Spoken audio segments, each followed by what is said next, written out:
Okay, so now we're doing the composition of transformations. Okay, so there's your new vocabulary bit. But the other one that's there is a glide reflection.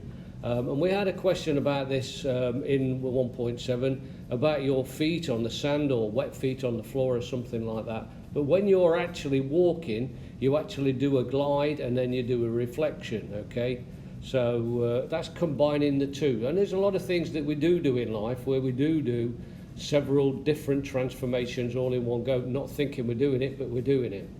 But anyway, you need to read the statement. What have you got to do?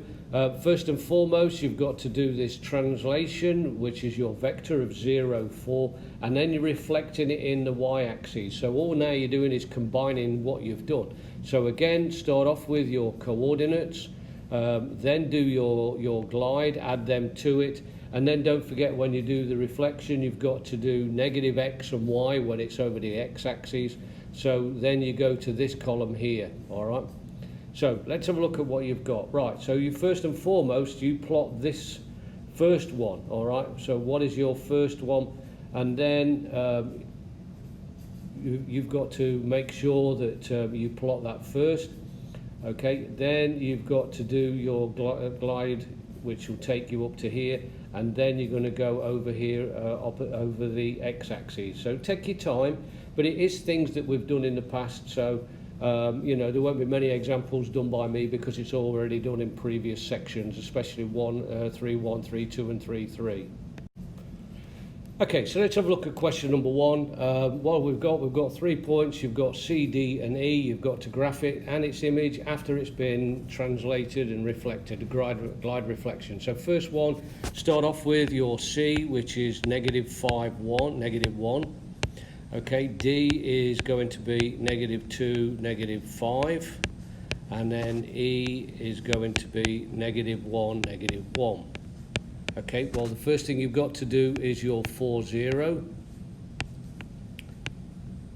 All right, so what happens to that? So you then become -1, -1. Okay, then you become 2 and 5.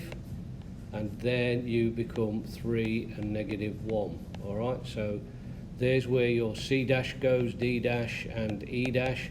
And then don't forget you're doing it again. So C double dash is now where we're reflecting in the y-axis. And remember, X will stay the same, but this time Y becomes negative.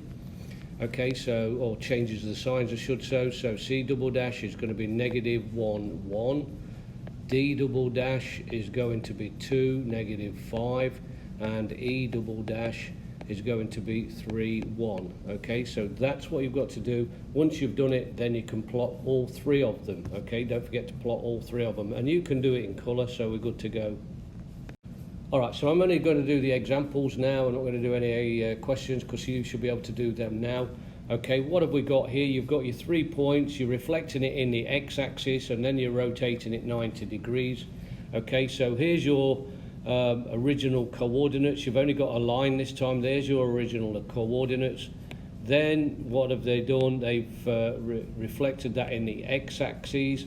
Then you bring them down here, remember, and then from there you then, don't forget, 90 degrees, the y becomes the x becomes the y, but your y part of it inverts the sign. So once you've done that, only once you've done that, then start plotting your graph.